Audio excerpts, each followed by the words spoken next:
And we are live. Welcome, everybody, to another episode of the 2635 show, where we just give you that motivation to make it through the rest of your next week and beyond. This is your host, AB, and my boy King Diamond and I. We did not see you guys last week. King Diamond and I had a lot of stuff to do, so I said, you know what? I'm going to give you the day off. I was nice and gracious. I said, I'm going to give you the day off. So I gave him some PTO, and I was like, we'll come back next week. But we're here now. So how was your PTO, man? It was good. I didn't get fired on my day off, so that's always good. You know what I'm saying? Yeah. But no, it was really good. Last week was very hectic. It was Halloween, and it was my oldest daughter's homecoming week for her youth football. So it was jam packed busy. And then we had a little fundraiser that we had to run for her, and then they did the winners had to wear the homecoming king and queens type joint. So good news is she got to win homecoming queen, which was awesome. That was like an awesome daddy experience that I was able to accomplish. And like I think that's like one of the biggest motivations when you're a parent is like, you be busting your butt off and doing everything that you can, working, going to work, picking them up, going to practice, going to, running around doing all these events and stuff like that. And then the excitement and joy and the rewards that your kids get at the end of it is kind of like the all right, man, I'm killing myself, but I'm killing myself for a good cause, or it was, at least there's a an awesome life experience outcome to it. So it was pretty dope. It was interesting. It would have been your favorite event to go to because it was Western. It was a cowboy homecoming. Why would that be my favorite event Cause to go? you like your cowboy boots and everything. Matter of Oh, fact, hold on, let me see. Let me grab it real quick. Hold on. Is it the right way? Nope, it's the other way. So little cowboy experiences. I had the okay. boots, I had the hat, I mean everything for baby girl. I always feel like if you don't participate in your kids' dreams and stuff like that, then if you have the capabilities, because not everybody has the capabilities to do it. But if you do have the capabilities to do it and you just sitting in the stands, you're not participating and stuff like that, I feel like you kind of fail as a parent, in my personal opinion. Everyone has their own opinions, but so I I be full throttle. I know if they're you be seeing the videos of the dads having to do ballet and whatnot with their daughters and stuff like that, and everyone used to, as soon as we found out that we're having girls, everybody was tagging me in those videos. And I was like, all right, and like I don't have problems doing the tea parties, the ballets, getting my nails and hair and makeup done and stuff like that. It's like that's experiences that my kids will always have. So that's one thing as a dad I appreciate. Yeah, yeah. The proud parents moments always make parenting well worth it. It's the reward. Yeah, but they only come so slightly. Every time it's like That's it's like the normal day to day operation is like, what have I done? Yeah, oh man. yeah. I feel you. But But then you have those moments where you're like, yeah, I'm doing all right. I'm like, I'm doing hey, like, oh, okay, yeah. It's cool yeah, being dad. It's cool yeah, being a parent. And then it's like back to the coal mines you go. It's like, oh. yeah. That Monday morning school bus alarm wakes you up. You're like, oh gosh. I see that on TikTok all the time, and it never home so hard. It was like, this is some BS. I gotta wake up for school for the next 18 years, and I ain't even going to school no more. I was like, that's facts. Like, I gotta wake up extra early to make sure she's dressed and ready to go for school, and then make sure she's out the door. It's like, uh, you know, it's like I can't even sleep in for an extra 15 minutes, because if that extra 15 minutes is over, 5 minutes, you good. 7 to 10, you playing with fire. 15, you might as well call in sick because you missing work. Yeah. The mornings can be they're not bad here because the bus comes at 9:20, like 9:10, 9:20. Oh, okay. So we don't have to get up super early. But back when we were in Florida, it was because the bus came at like 6:46, something like that. So yeah, you had to be up at like 5:45, 6 o'clock. Dragging. Yeah. See, unfortunately we're at one of those little I don't want to say magnet school type joints. So it's not like we don't have a school bus. So it's like we got to take them to school, Oh yeah. whatnot. So it's like even the days where I got to be in the office, and I work from 7 to like 3:30, I think it is. So it's like her school doesn't start until 8, and you can only start dropping them off at like 7:15. So it's like, we gotta go, like Yeah. like we speed. Got 15 minutes to get Yeah, from Mach the 5 school around to here. We the speed racing over here to get to traveling from the north side of Houston all the way to where her school is. Then I gotta travel when I'm in the office. I gotta go all the way to the west side. So it's like, damn. But these things you gotta do, the day to day operations of life yeah, that's the price of being a parent. don't Can't get com no cheaper. Yeah, can't complain. But I had a good week last week. Exciting, devastating news is back on a two-game winning streak. And not only, let me tell y'all, not only did I go on a two-game winning streak, I beat the number one and the number two in the standings to put myself in a good number four seed. I'm rocking the number four seed at 5-3. So Mhm. I'm feeling good. And they were definitive wins over both number one and number two seed. So I'm feeling really good. You know, I'm looking to win this week, so this could be a streak is starting. So feeling good, man. I was excited. I was happy. Justin Herbert really was clutch last week. He had a really that big game against who did they play? Was it Las Vegas? No, Was it the Raiders? I can't remember, but he scored a lot of points. He scored like 35 points. I have Caleb Williams too, and they had that comeback. The Bears. They had Against that big Cincinnati. Bears game. Yeah. So I had the two highest scoring quarterbacks of the week. So that helped. And then my, auxiliary players played really pretty well. And Denver's defense has been solid literally all year. So That's probably one of the best defenses to pick up. So smart yeah, move. yeah. So it's been good. I'm excited. I'm excited. I'm excited. And then on the weekend, we didn't really do nothing over the weekend. No, nobody came Um, to visit you. no, did we go into the city? Trying to think. I'm trying to remember. I don't think we didn't go in the city. We didn't do nothing. We don't do Halloween, so we just shut at the house and yeah, we didn't do nothing. It You was a quiet weekend. life as a parent, you can't even remember what you did last week. That's Yeah, crazy. it's rough Yeah, sometimes. we didn't do Halloween. We normally do, but like I said, we were so busy with the homecoming events and stuff like that that it was like we totally it was like by the time we we could do anything, it was like, yeah, we just gonna stay inside and just kick it. And so, but the youth football team they did like a trunk or treat, so we attended that. So that was what's up. So Yeah, it's just I won't get into the Halloween stuff, but it's just a little too much.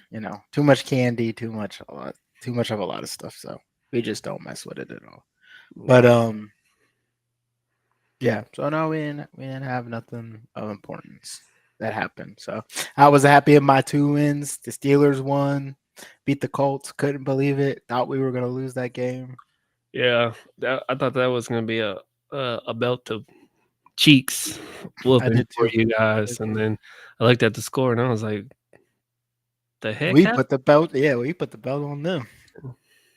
So I was happy about that. It was just overall just a good week. It was a good week. So this weekend, we got maybe a date night here planned. Something. What? Yeah, found a babysitter.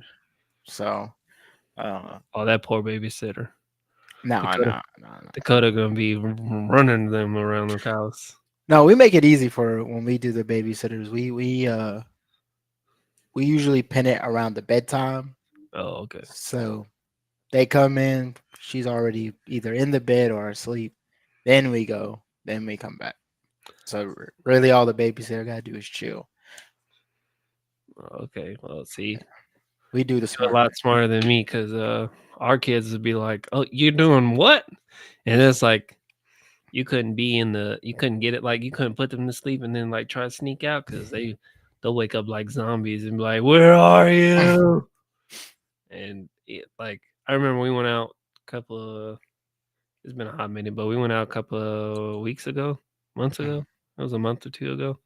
We went to like this. I think I told you about it. It was like this candlelight live The R&B thing. R&B thing that we went to. It was pretty dope, and we had my sister watch them, and like Mercy, she got a schedule, boy. 9 o'clock hits. No matter where she is, she's my baby. Could she's like Uncle Alex. She would be in the club somewhere at 9 o'clock hits. She would be out, like just gone to the whole world. Music blasting and everything. She does not care.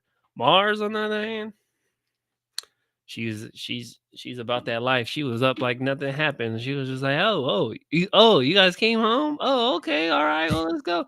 And then as soon as you get into the car, knocked out. Yeah. So it's like, yeah, The my kid. car ride is always the telltale if they're really Mhm. tired or not. They can't they can't fight the smooth ride of the car ride. The music be playing. You look back, they doing this. Hey, you got them. Oh, you You don't got 'em. you don't even have to do that. Like Mars could be like in the middle of like bumping. listening, singing K-pop Demon Slayer songs or whatever, and the next thing you know, she like gets knocked out in her car seat. I'd be like, all right, cool. Is that it's like those little parent moments you gotta cherish because you get in the driveway, you turn back and they both knocked out sleep. You just sit there for a hot minute, and then that's when you be able to have your me time. You'd be scrolling on TikTok or social media or whatever, or getting something done real quick before you turn the car off and then have to get them. So it's always that win. Absolutely. Absolutely. The joys of parenthood. But yeah, so 2 good weeks. We appreciate y'all who have been hanging in there with us. I know we haven't had an interview in a while, but we're still working on it. We think we might have some guests coming up here soon. We just been having a hard time getting people. I think people are nervous to just like talk about themselves. Um, it's a little bit personal type deal to like sit down and tell your life story and talk about the things you've done wrong, but or not right, whatever. But Your we're failure. trying. Yeah, your failures, whatever you want to call it. But your struggles, your ups, your downs, your failures. But we're trying, we're working, and I think we got some people. And when we do get them, we'll have them on. So, but we're gonna go into our first person. You went first last time, so I'll go first this time. Yep. Um, so we're going to talk a little bit about somebody who I think is very inspirational and is part of the big part of the community today. Let me share my screen.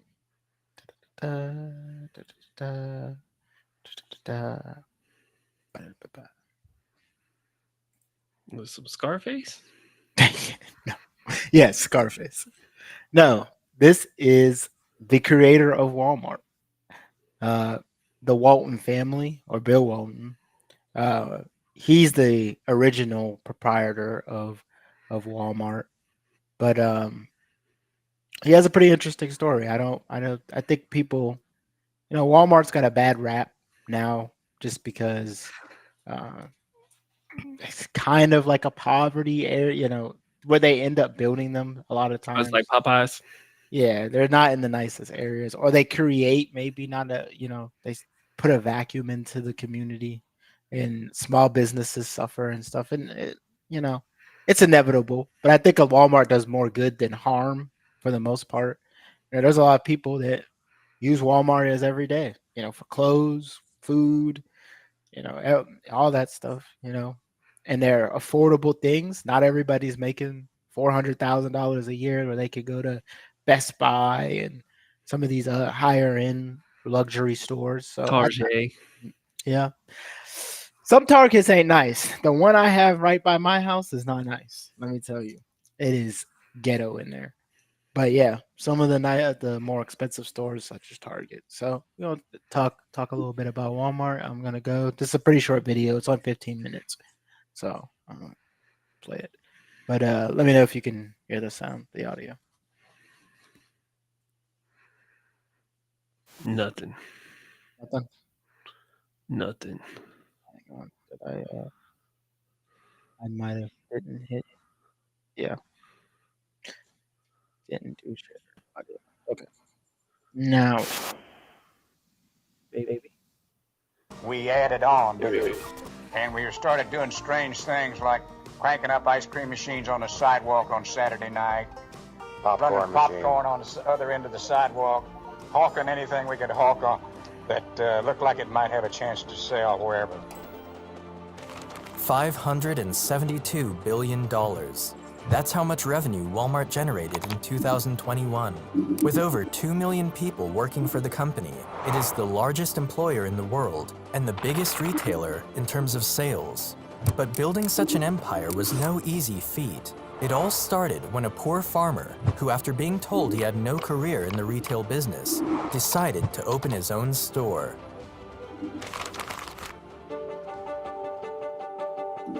Sam Walton was born on the 28th of March, 1918, in Kingfisher, Oklahoma. His father, Thomas Walton, was a farmer, But the farm wasn't generating enough money to provide for his family. Because of this, the family traveled around the country looking for greener pastures, moving from one state to another until they finally settled in Columbia, Missouri. Around this time, Sam had become a teenager. He helped the family by working a variety of small jobs and watched how his father survived by turning a small profit on each business deal he made. He also watched his mother start up a fairly successful milk business that involved him milking cows and delivering the milk to customers in the neighborhood after his football practice. His parents taught him the value of hard work and also just how much work it took to make a single dollar. But things weren't great at home for Sam. His father, Thomas, was almost never with the family, as he was always on the road trying to make extra money where he could. Because of this, Thomas's relationship with his wife worsened every year. In fact, in his autobiography, Sam described his parents as the two most quarrelsome people to ever live together.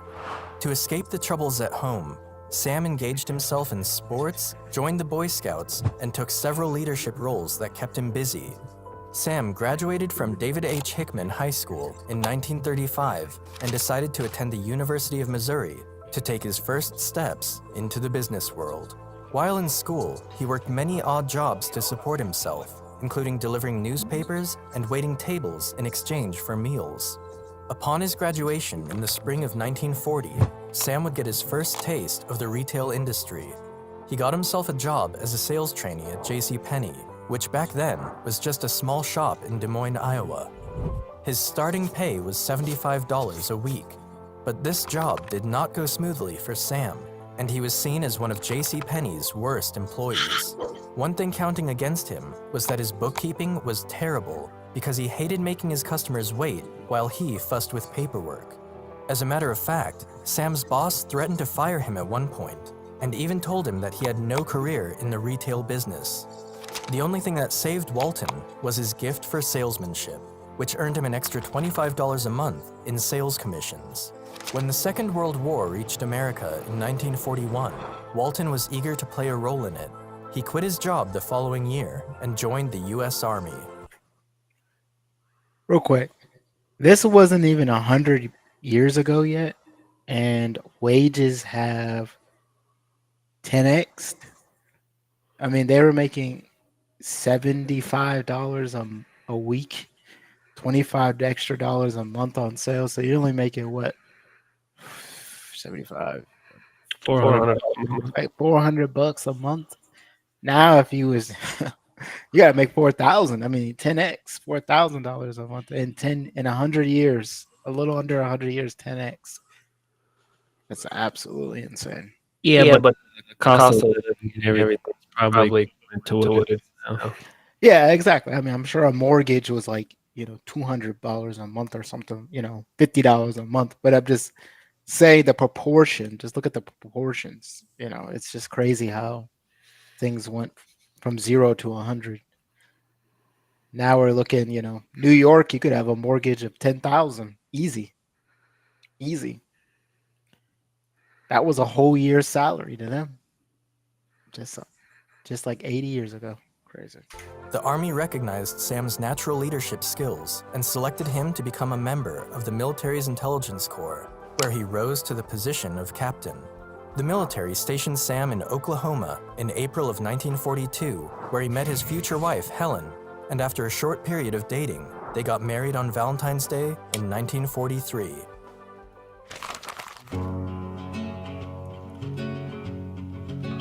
By the time the war was over, in 1945, Walton had a wife and child to support, and so he decided to start up his own retail business. With a $20,000 loan from his father-in-law and $5,000 from his own savings, Sam bought a Ben Franklin store in Newport, Arkansas. It's important to note that millions of small stores had failed during the course of the 20th century in America, and when Sam bought this particular store, it was losing a lot of money. Not only did Sam invest in a store that wasn't bringing in much money, but he was also paying far too much for it. The rent for the store was 5% of the sales, and initially, this sounded fine to Walton. But after signing the lease, he discovered that it was the highest rate anybody had ever paid for a variety store business. Despite all of his obstacles, Sam succeeded beyond everyone's expectations. He studied all the typical rules of retail and then broke the ones he thought didn't make sense, which for him was nearly all of them. When Sam bought the Ben Franklin store, he was required to buy all his goods from company outlets, but he knew he could find cheaper merchandise elsewhere. So he found a clause in his contract that allowed him to buy his merchandise from somewhere else, and then he would reduce the cost of his goods way below what other shops were selling them for. He made his profit on volume rather than margin, but it took him nearly a decade to fully appreciate the power of that idea. Nothing Sam did was extraordinary.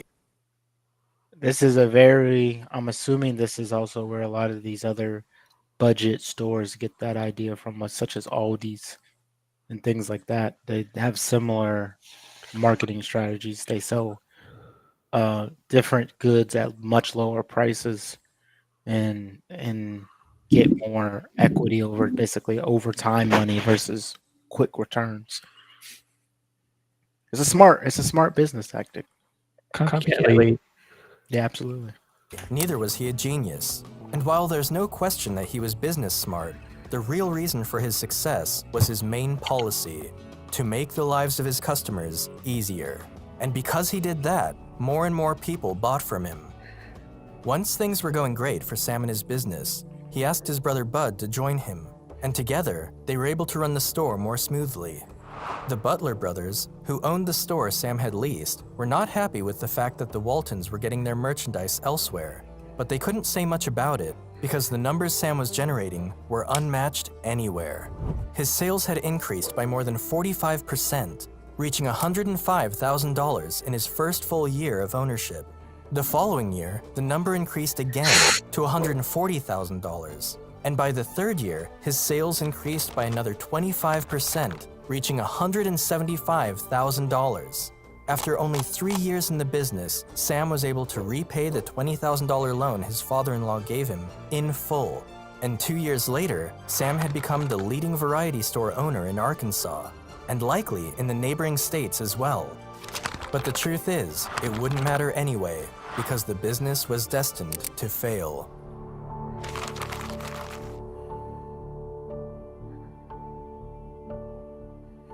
You see, when Sam Walton signed the lease for his store back in 1945, it contained no renewal clause. Options to renew were typically standard features of leases. So, when Walton's father-in-law found out about this oversight, he was shocked that Sam could have made such a mistake. Walton had not only built one of the most successful businesses in Newport, but he had invested his body and soul into the business and the town. And his wife Helen equally loved the town, as 3 of their 4 children were born there. In his autobiography, Sam Walton is quoted saying, "It was the lowest point of my life. I felt sick to my stomach.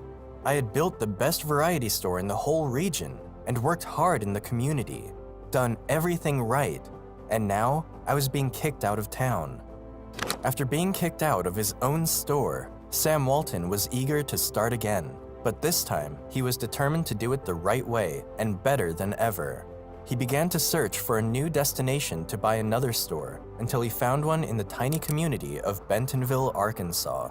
It was here where Walton set up his second shop in the town square, and this time, he insisted on a 99-year lease. Sam opened his... I ain't never getting out of here. You ain't never making me move. I ain't never going nowhere. 99 years is crazy. Absolutely insane. New store in the summer of 1950 and called it Walton's Five and Dime.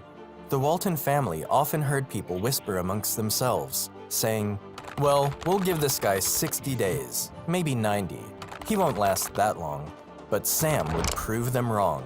At the time, there were 2 other variety stores in town, but neither of them offered the consistent low prices that Walton did. So, when Walton finally opened his store, it changed the lives of the people in the Bentonville community. During the 50s, America's economy was looking great, and Sam took advantage of it. He kept finding new ways to reduce the prices of his goods and keep his customers happy. One day, Walton learned about self-service in the retail industry. The concept was simple. Rather than have his sales clerks get goods for his customers could walk into the store, get the goods themselves, and pay at the entrance. Walton immediately fell in love with the idea. This meant he could have fewer employees and further reduce the cost of his goods. Not only Walmart is in love with self-service to this day. They don't be having no employees ever. How you gonna have 30 lines, 30 checkout lines with only 2 open? Because they need all those stalkers. It'd be wild to me. Aldi's do the same thing. They would have like Sundays here, Aldi's on a Sunday here. Crazy. It's like a madhouse in there. Been there. And they be having 4 employees. I get sick to my stomach every time I go in there because I'll be like, I wonder how many workers is gonna be in here. I just need some yogurt. How many workers is gonna be in here? But you set yourself up for failure. You know how busy it is on Sunday. Still go. Yeah, I don't go on Sunday anymore. I go through the week. I go on like Monday. Monday is really good to go. Or Tuesday. But if you try to go to Aldi's like after 4 p.m., nightmare. The crazy thing about Walmart is they're so hyped on self checkout. They want to get mad at you, knowing that you got sticky fingers. Yeah, that's who. Yeah, people are gonna steal that way. You know how bad it is. When we went to Walmart last week, they got the glass thing on drawers and t-shirts. Like who's really out here with drawers and t-shirts? Homeless? Probably the homeless. I guess. But I was like, that's sad. It's bad. And I think what does them really a disservice is their door guards be the elderly. Like it come on, what 70, these people be like 60 plus years old talking about let me see your receipt. Come on. I mean, like, I don't have no problem with them because I don't steal. But I'm saying, like, if I'm stealing, if I'm a person going into a store about to steal, I'm targeting a store where they got a 64-year-old at the front door guarding goods. Like, it's prime. It just doesn't even make any sense. But for most places, it's like you can only steal. You have like a limit whatever you can steal to before like cops can intervene or whatever. I mean, yeah, but they still gotta call the police and all that stuff. They still gotta get there and arrest. I mean, by that time you're probably gone.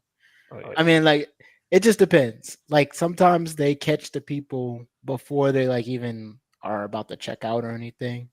So then the police show up and they're like, "Hey, we think this person's stealing." Okay, but I'm just saying, like, if Walmart's, like, for instance, Walmarts are huge, right? There'll probably be hundreds of people in there at one time. So if you don't have enough employees casing and watching, and I know they probably lean a little bit more on cameras and stuff like that nowadays, but I still feel like because Walmart be complaining about stealing all the time. They be on with X be like, if y'all keep stealing, we're not gonna have no checkouts. You know what I'm like? Yeah, y'all have the easiest. Y'all store is the easiest store I think I've ever seen to steal from. The only thing that be locked up is the guns. And the condoms. The condom stuff. They be having that glass deodorant. Or condom and razor blades. You say condoms? Mm-hmm. They be having condoms locked up? Whatever. Well, Walmart, you see, you got your priorities jacked up. There you go. Hire me as the head of loss prevention. I'll have it locked down. Ain't no one stealing nothing in that joint. Yeah, and what a flashlight. Biometric scan. Amazon got that biometric. You put your hand to pay. They call it Palm Pay. Is it? Yeah, they got that. Whole Foods. I saw that. That was crazy. China. There's some country on the east side of the world that they basically have a camera and basically your eyeball is it like your bank account. And as soon as you walk out the door, it just charges you. That's crazy. Yeah, we're that's some futuristic slavery, dictator, communism type stuff. That's wild. It be reminding those type of movies where it's like there was one with Justin Timberlake, where it's In time. yeah, yeah, with yeah. wrist or whatever, and like you gotta work, but you stay young, whatever. I think that's what that reminds me. Yeah. Crazy. Did this new trick work perfectly, but it also tripled his income in less than a year. With more money, Sam had the funds and resources to further expand his business. For the next few years, Sam went on to open one store after another, and by the end of the 1950s, Walton was a proud owner of 15 stores, which he had acquired using borrowed money and profits from his stores. But Sam still felt that he wasn't making as much profit as he should for the kinds of work he was putting into his business. So, he decided to adopt a new strategy, and this new strategy would change everything.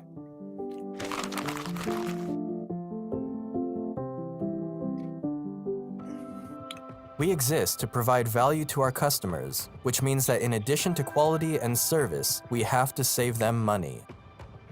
Walton's idea was to build big stores that discounted everything they stocked and to place them in small towns.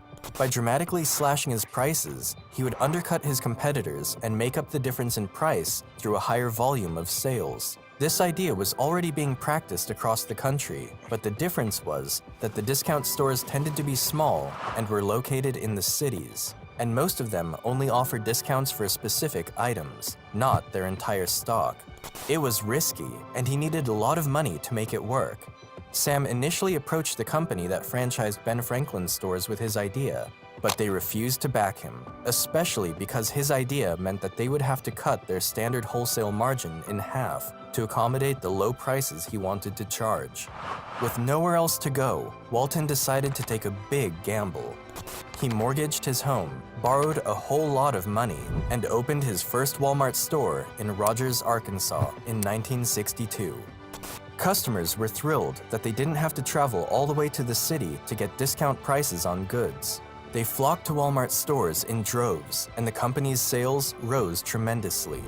In those years, Sam kept learning from his competitors and developed new ways to further reduce the prices of his goods. He replaced the wooden shelves in his stores with metal ones, as they were cheaper and more durable. Another strategy he came up with was to keep his stores open for longer hours than his competitors. This was something only Walmart was doing, and it helped him generate more money. He also made sure his customers had big parking lots, and unlike his competitors, he never collected a dime for parking spaces. Until 1969, Sam Walton had funded the expansion of his business through profits and borrowing money, but in 1970, he decided to take the company public. The initial offering generated about $5 million and allowed Walton and his family to retain about 61% ownership of the stock. The money afforded Walton the opportunity to pay off the debts he owed to banks, to pay back loans from friends, and to move forward with his next ambitious plans for the country.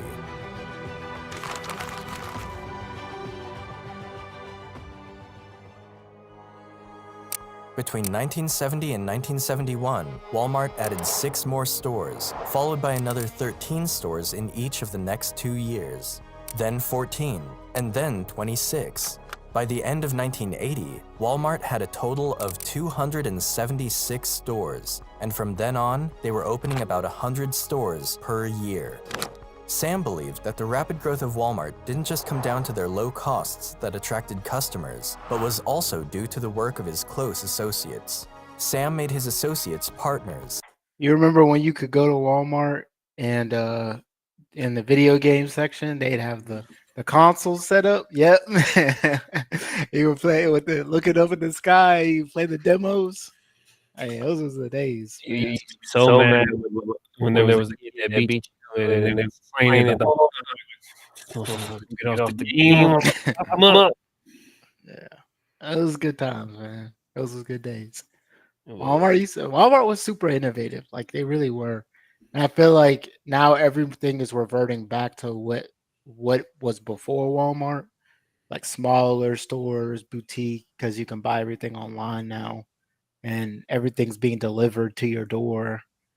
So yeah, but Walmart the king of kings. What saves Walmart is it could be Wichita, Georgia, there's gonna be a Walmart in that small town. And that's all they got. So they're gonna shop theirs. Yeah, Walmart's still gonna dominate wherever it goes, and yeah, they make sure they put the stores literally everywhere. So The only sad part about Walmart, they're no longer 24 hours. They close at like 10 o'clock. 11, yeah, I think 10 it or is. 11, Yeah. depending And where you're at. 24 hours, movie. Golden. With some clutch. Walmart was clutch. And made sure that they benefited from cash bonuses and stock options, and this gave them a chance to take part in the growth of his business. Walton also made sure that his stores were close to warehouses in order to permit one-day delivery of goods, while also minimizing advertisement costs.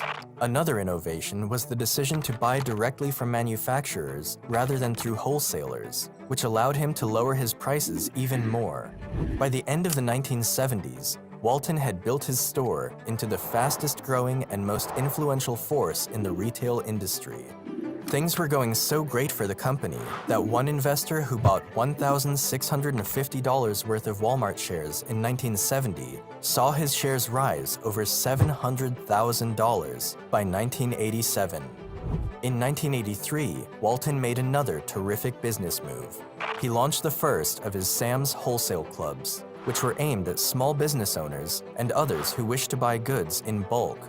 Once again, Walton had struck gold, and by 1990, Walmart had more than 1,000 stores and 150,000 employees working for the company. But Sam had his fair share of people and groups who disliked him and his retail business. He has often been criticized for competing with small retailers and putting them out of business. Sam Walton himself acknowledged this by saying, "The small stores were just destined to disappear, at least in the numbers they once existed, because the whole thing is driven by the customers, who are free to choose where to shop." Sam Walton died on the 5th of April, 1992. He was 74 years old, and at the time of his death, Walmart had annual revenues exceeding $104 billion.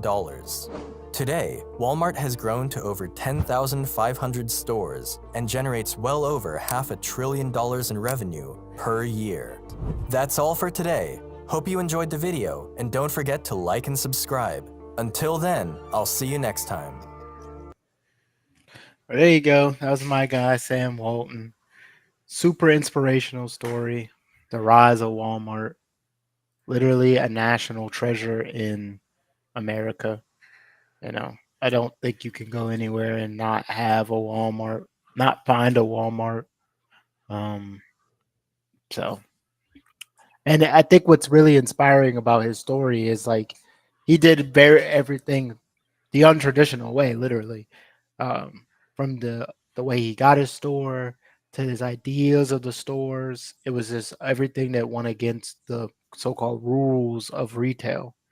And so I think that's why I kind of picked it because I felt like he just fit perfectly into what we're getting at. That it's like there is no one way to success. There's a lot of ways you can um, get there, right? You don't have to follow the playbook that somebody creates. And I think a lot of times, like especially now, like that's what people feel like you have to do. Like everybody buys these boot camps and these self-helps and these workshops, and they're the finance guru, and they tell you exactly, and I'm not saying that you shouldn't, maybe get help from people who are wise in the field and know what they're talking about. But evolution of business and retail, especially in America, is fresh ideas. So you got to put that fresh spin on it, do something that other people aren't doing. Find new ways to make money, readjust, look at different angles of your business to see where you could do something that nobody else is doing. So sometimes when you get in these courses where they're teaching you the ABC way, the 1, 2, 3 way, and you're not going to look at stuff from a different perspective versus you kind of sometimes getting out there and being like, well, what could I do different to position myself better and propel myself into a better better situation. True. I just feel like you still gotta learn the ABC, the meat and potatoes to make it, put your own little spin to it. It's just Yeah, like with yeah. any recipe, like I do it all the time. Like I'm infamous for like being on TikTok or Instagram and seeing like a recipe or whatever. Like, ooh, let me try that joint. And then it's like I'll make it the way that they say to make it the first time, see how it tastes, and then I'd be like, all right, let me go over here and have my little spin, my own little twist to it and see how good it is and go from there. And then every time and it's crazy because like they always say like you're your own biggest critic. And so it'd be like people be like, dang, this is really good. But nah, I made it ain't that better. great. Yeah. Like it's missing something, but I got it next time. Like, you know what I'm saying? And then they be like, then the next time like, boy, that was good. I'm like, nah, it's Nah. not perfected yet. Like, and it's not reaching my taste buds. When my taste buds say it's on point, then it's on point. Or you make something and it's really good one time, but you can't replicate it, and you're Mhm. just upset. You're like, man, but that one time I made it, it was delicious, and I just Best ever. cannot. Yeah, I can't did it. I can't. I don't know what I did, and you just be like sitting there, like trying to rack your brain, like, what did I do that was so different? The perfect example I remember that is with Tim. We were over at his in-laws ranch or whatever. And it was like 4 o'clock in the morning. We were like been drinking the whole day, and he throws some steaks on the grill, and he made some medium rare steaks. And when I tell you they were the best medium rare steaks ever, like he even said it when he sat down. He was like, I will never be able to make this again a day in my life. Like I don't know. I was like, it's like one of those things. I was like, you might just have to get super drunk again and try to make it again to to be equivalent. He was like, I could try, but I still don't think it'll be this great ever again. I was like, well, I'm glad I had the the perfect steak. So At one time, yeah, yep, that one time, that's all you need. yeah, Lightning absolutely, in a bottle. absolutely. At one time, we've Yeah. all. I think everybody's cooking has had that moment where you're just like, I don't know, I don't know what I did, but just this was next level. Now you think you can be Gordon Ramsay. I don't think I'd be like that, but it is like you have your own little signature dish. Like I know, like when I go over to my in laws and stuff like that, uh, if I don't bring I make guacamole, and if I don't make my guac, everybody be like mad. Or if I do make it, like sometimes I'll announce like, "Hey, I'm making guac" or whatever, and they be like, "All right, bet." And then there's like sometimes I won't announce it and I'll just drop it off on the table and then someone will open it. And then as soon as one person puts it on their plate, then it's like neck break and they all look at me like, you made guac and you didn't tell nobody. And I was like, bro, it's right there in front of everybody's face. What you mean? Like, I had to open yourself a little guac nah. food truck. Nah. Go ahead, introduce us in Houston. One thing though is like sweets. I can make I can make these jiggy Oreo Rice Krispie treats. They're fire. And it's crazy because we had a little potluck at work. I think it was like 2 weeks ago, a week ago or something like that. And they were like, one of my coworkers, she was like, "Oh, I'm making Rice Krispie treats and I'm making this and this." And I was like, "Hey, I'll save you the time and effort and I'll make the Rice Krispie treats." And she was like, "Well, I'm making original Rice Krispie treats." I was like, "I'll make some fire Oreo ones." And then everybody at the office like broke their neck and was like, "Oreos." I was like, "Hey, before y'all start shunning me and trying to outcast me, at least try it before you guys say anything." And they're like, "Well, it just doesn't sound right, like Oreos with the Rice Krispies." I was like, "Hey, don't knock it till you try it." And I had all them moms in there like, "Oh my god, this is so good." It was like it was extra like it was super marshmallowy because that's how I like it. But they were like, "This is really good. It's super rich, but it's really good." I was like, "I said don't knock it till you try it." Every bite becoming a diabetic, back Uh, getting bigger. it's the Texas way. Uh, but yeah, no. It is the Texas way. It is. What does Charles Barkley say? All those big old women down in San Antonio. San Antonio's a different monster. San Antonio's a different monster. Oh you gotta try things, man. You gotta. I feel like the more you can cook and change your repertoire, I think the better. Like now I try to go for like more healthier stuff, but you know, I'll be making pasta's my favorite. I grew up on like watching Goodfellas and all that, so I always wanted to be Italian. So like pasta's and I love Italian food in general. So learning to make like different pastas and stuff like that, pasta's fire. I'm a pasta guy too. My household is not big in the pasta, just me. So a lot of times, any pasta dishes just go half eaten. But I do a really good chicken Cajun pasta. Monica likes when I make the shrimp scampi, even though I don't eat seafood. Mhm. Um, so yeah, those are Yeah, those are some household favorites. I do a fire baked ziti. That one, that was in my military days because I was able to buy fancy ingredients, but I could still make a mean one. And then I learned this Cajun shrimp pasta, so it's kind of like a jumbo, almost like a jambalaya pasta. That one's fire. That one's really good. Like, Yeah, the Cajun pasta is always good, but man, it's bad for you. yeah. It's bad. Well, I don't I don't kill it with butter. I use a lot more like a olive oil, so it's kind of a little more Yeah, healthier.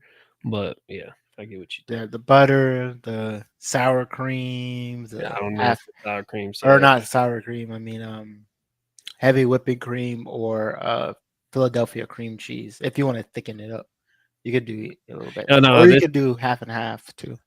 I've done a that one type as well, but the other one I'm thinking of is like a jambalaya pasta. So this one is more like a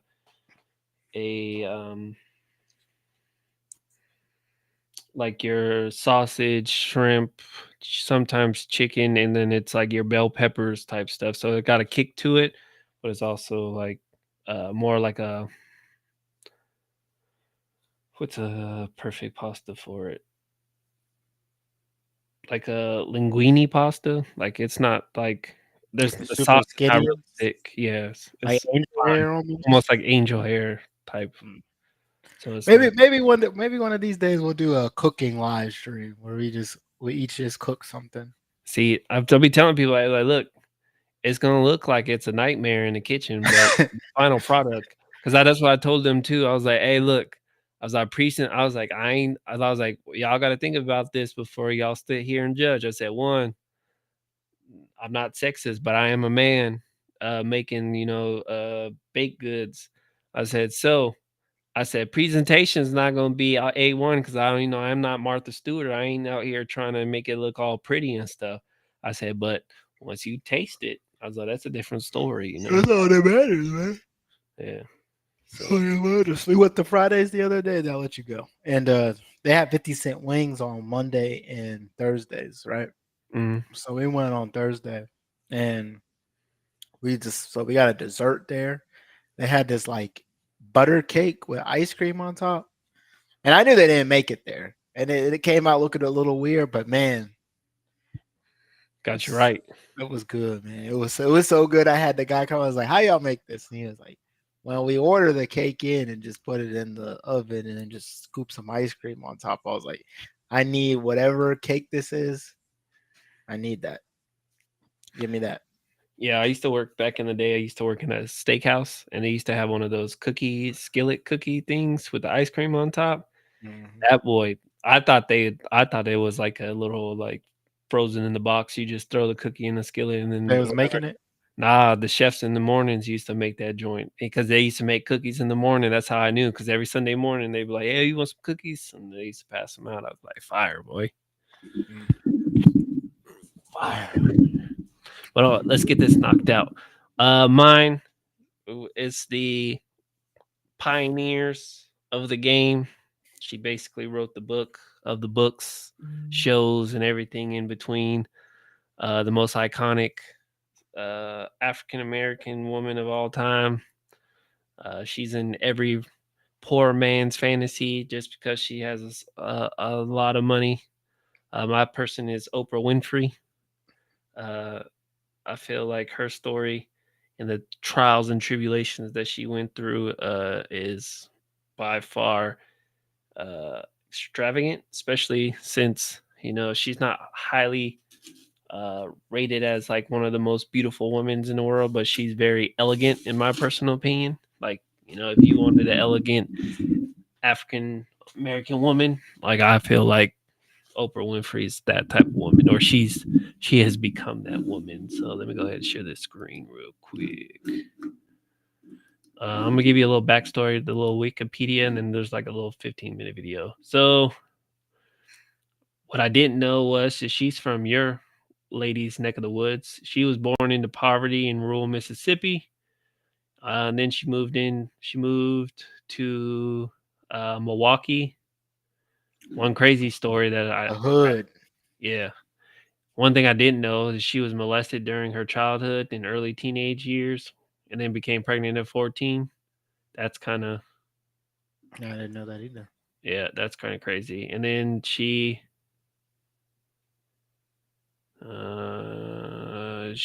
landed a job in a radio station while still in high school. Then at 19, she was a co-anchor for a local evening news. Emotional. Went to Chicago for a talk show, creating a more intimate, confessional form of media communication. Winfrey popularized and revolutionary the tabloid talk show genre pioneered by Phil Donahue in the mid 1990s, and then of course the rest is history. In 1994, she was indicted into the National Women's Hall of Fame. She finished the Marine Corps marathon. Well, that's nothing in regards to that. Winfrey has won many awards throughout her career, including 19 Daytime Emmy Awards, this is like I guess the Michael Jackson Drake type awards, like stuff that's probably not going to be touched anymore. But she has a Lifetime Achievement Award and a Chairman's Award, 2 Primetime Emmy Awards, including the Bob Hope Humanitarian Award, a Tony Award, a Peabody Award, a Jen Herscheltz Humanitarian Award, and then 2 Competitive Academy Award nominations. Winfrey was elected as a member of the American Academy of Arts and Science. Of course, this is talking about her early days. No one really knew about her sexual abuse until she announced it on a 1986 episode of her TV show regarding sexual abuse. At 13, suffering what she described as years of abuse, Winfrey ran away from home. And then, of course, she's been in television. She's been in movies. Color Purple, everybody knows her in. Winfrey co-founded the women's cable television network Oxygen, which was the initial network for the Oprah After the Show program from 2002 to 2006 before moving to Oprah.com. And then, of course, she's behind Dr. Phil, Rachel Ray, The Dr. Oz Show, and many others. What is this?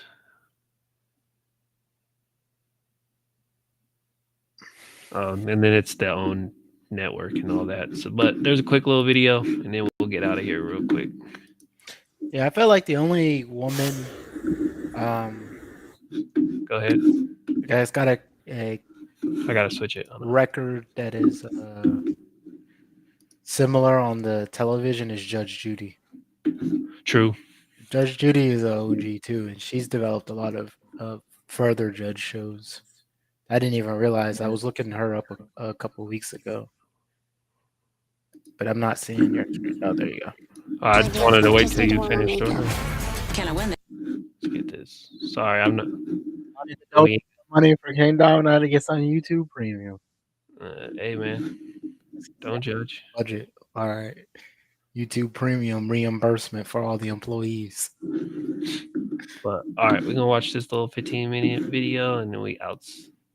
She's considered the queen of all media, but it was a long and challenging road to the throne. Welcome to Ms. Mojo, and today we're taking a look at the incredible true story of talk show icon, businesswoman, philanthropist, and media mogul Oprah Winfrey.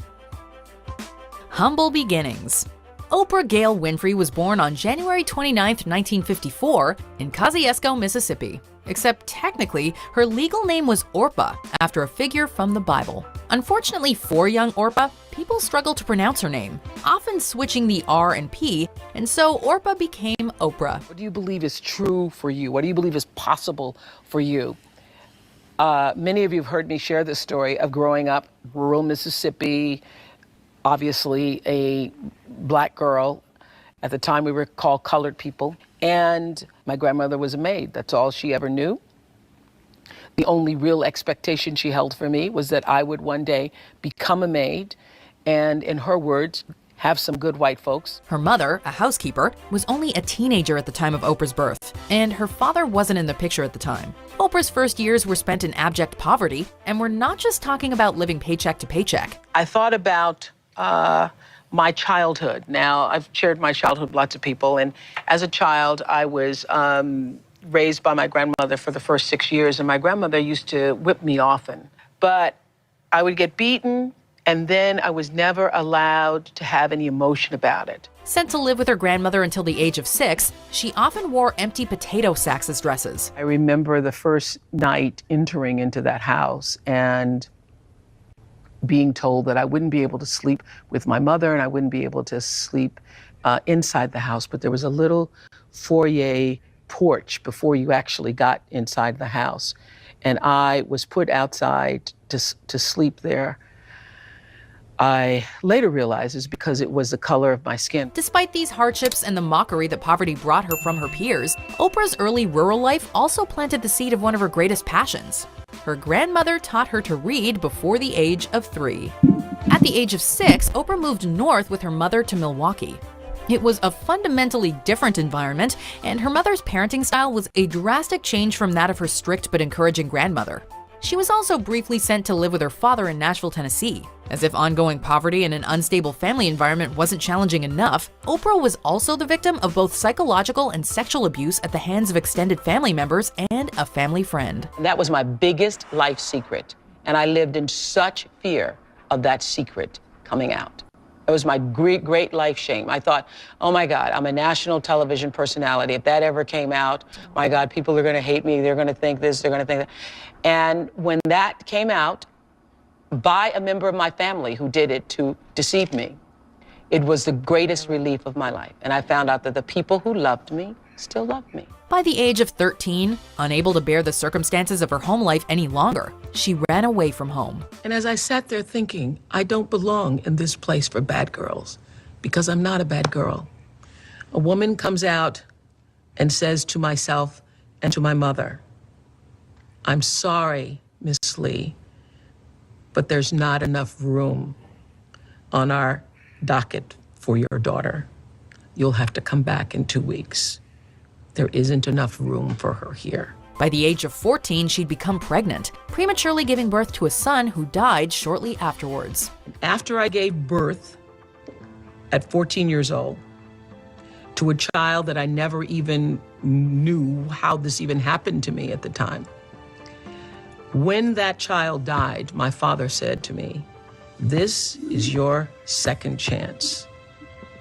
This is your opportunity to seize this moment and make something of your life. Only a decade and a half old, Oprah had already faced enough hardships to break the average person.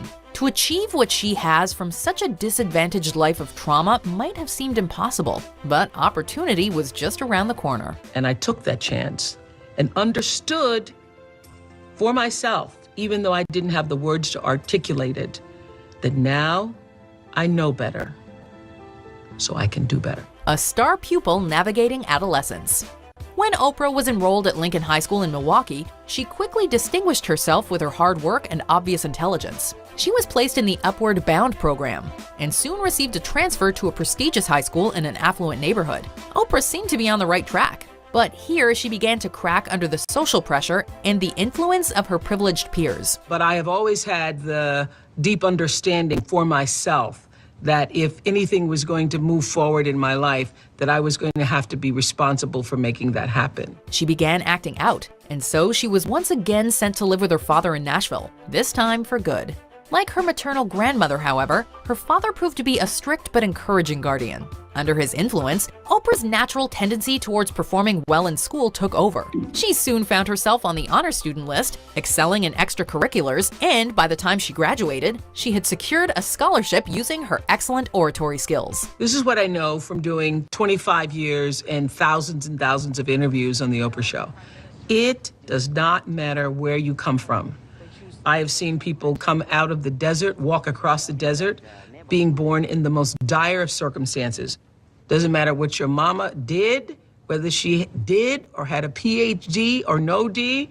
What matters is now, this moment, and your willingness to see this moment for what it is, accept it, forgive the past, take responsibility, and move forward. Starting from the bottom, local news.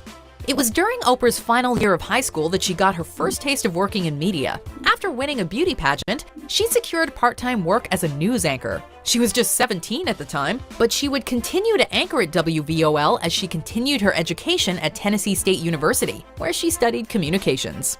Altogether, she would work at WVOL for a total of 3 years. Soon, she was hired at WLAC-TV, where she was the youngest anchor in that station's history, as well as their first black anchor. In her short life up to this point, she'd already gone from potato sacks to breaking ground for women of color. After graduation, Oprah moved to Baltimore's WJZ-TV in 1976. Well, Richard, nothing's going to keep students away from Chicago's Providence St. Mel High School today. The students at the all-black inner-city school had been told their school would close because the Chicago Archdiocese had run out of money. Here, she initially served as co-anchor for the 6 o'clock news before losing her. Hey, before we finish this one out, but that afros back in the 70s, man, I don't know how they did it because it was perfect afros. Like, no, A lot of heat. I'm telling you, but then it was no nap. It was naps, but it was no naps. Like, you know, Yeah. it was perfect different. shapes and A everything. lot of heat, a lot of shaping. Yeah, you know, she was waking up. If she had to be at the office at like 6, you know, she was waking up at like 3:30, 4 o'clock, frying her hair. Seat and being relegated to support tasks. But sometimes you gotta take a step backwards to take 2 steps forward. She was asked to join Richard Scher on the talk show People Are Talking in 1978. It was Oprah's first foray into the format, and it would forever change her life. Every day. Every day, this is it. You go nuts. That's Welcome great. to People Are Talking. I'm Richard Scher. And I'm Oprah Winfrey. So nice. Oprah was not feeling well last show, and it's nice to have you A little back. under the weather. Yes, nice to have you with us today. The Queen of Chicago and the color purple. After having cut her teeth back in Baltimore, Winfrey moved to the Windy City. Though it may have seemed like a big step forward for the star in the making, Oprah had her work cut out for her. The morning talk show that she was taking over, AM Chicago, was struggling to attract viewers. I got the job, and to my surprise, the show was a bit of a disaster. Nothing worked. Everything fell apart. I'm cooking. I don't cook. I certainly didn't cook then, and certainly don't cook on a hot plate on TV. It was here that Oprah first really showcased her star power. In a matter of mere months, Winfrey took AM Chicago from a sinking ship to WLS-TV's flagship morning show and the highest-rated talk show in all of Chicago. It was a total mess, but I got through it. And came off thinking, you know, I should have asked them what the show was about. It was during her time on AM Chicago that Oprah was approached to star in the film The Color Purple. Producer and music legend Quincy Jones had seen her on the program and thought that she would be a good fit for one of his projects. The film in question was the coming-of-age period drama The Color Purple, directed by Steven Spielberg. It was Oprah's film debut. She had previously only ever acted once, on the stage, in a one-woman play she performed back in 1978. Despite her relative inexperience, Winfrey turned in a star-making performance, one that earned her an Academy Award nomination for Best Supporting Actress. All my life I had to fight. I had to fight my daddy, I had to fight my uncles, I had to fight my brothers. Girl, child ain't safe in the family men's. But I ain't never thought I had to fight in my own house. I loves Hopper. God knows I do. But I kill him dead before I let him beat me. The film was a huge success both with critics and at the box office, and Oprah's star power significantly increased. Not if you my man. You're just a big old heifer. Like I said, fine with me. Whoop, time to go.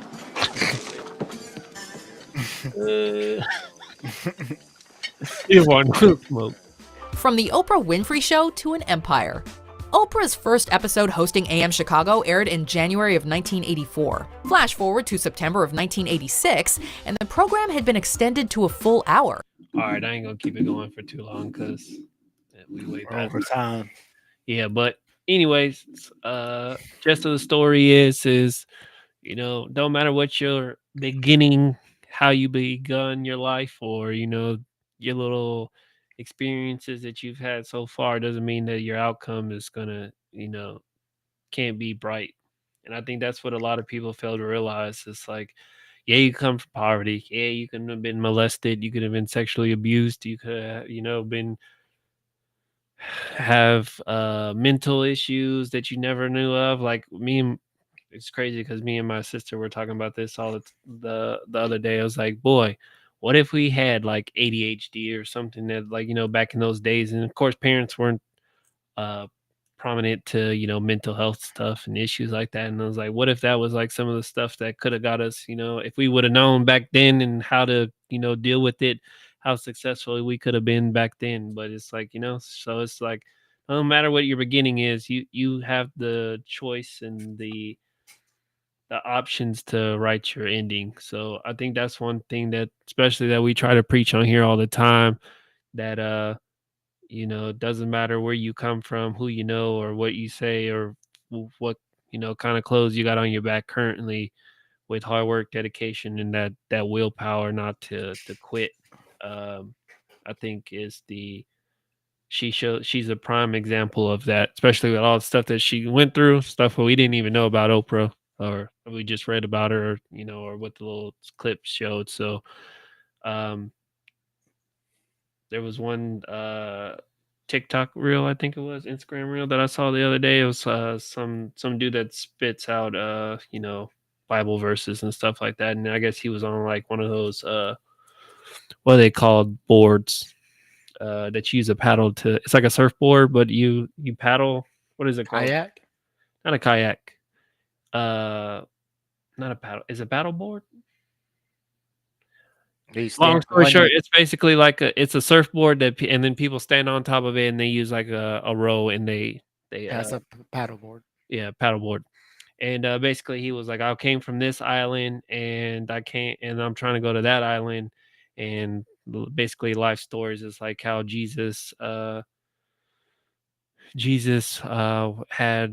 I can't remember the name of the person who it was, but him and some other people, I think it was Simon and them, into a boat. And he was like, hey, I'm going to get you to this land. And they got into a huge storm, whatever. And Jesus was sleeping, and they were like freaking out because Jesus was sleeping during this horrific storm, whatever. And he was like, and then he woke up and he calmed the storm down and was like, yo, sometimes we don't know what sometimes we leave point A to go to point B, and we don't know we might go through our own little storms in between getting to point A to point B, but we're going to always make it through with the belief. And I think that's what people lack nowadays. Belief, and then the patience, because the world wants to go 10 million miles per hour, and we don't just stop there. And I call it the microwave oven theory. You put food in a microwave, and it's like sometimes it may hit the spot, get you fed in a close pinch, but that food that comes out of the oven be 10 times better than any microwave food you ever had. So I think that sometimes we fail to realize in life. I would agree. Yeah, people love the rush. People love they want instant success. That's why everyone's into the sports betting and quick money, Parlays. Parlays, yeah.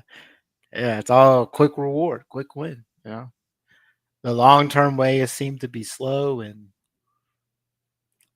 so yeah, to have some patience, y'all. Patience is a virtue.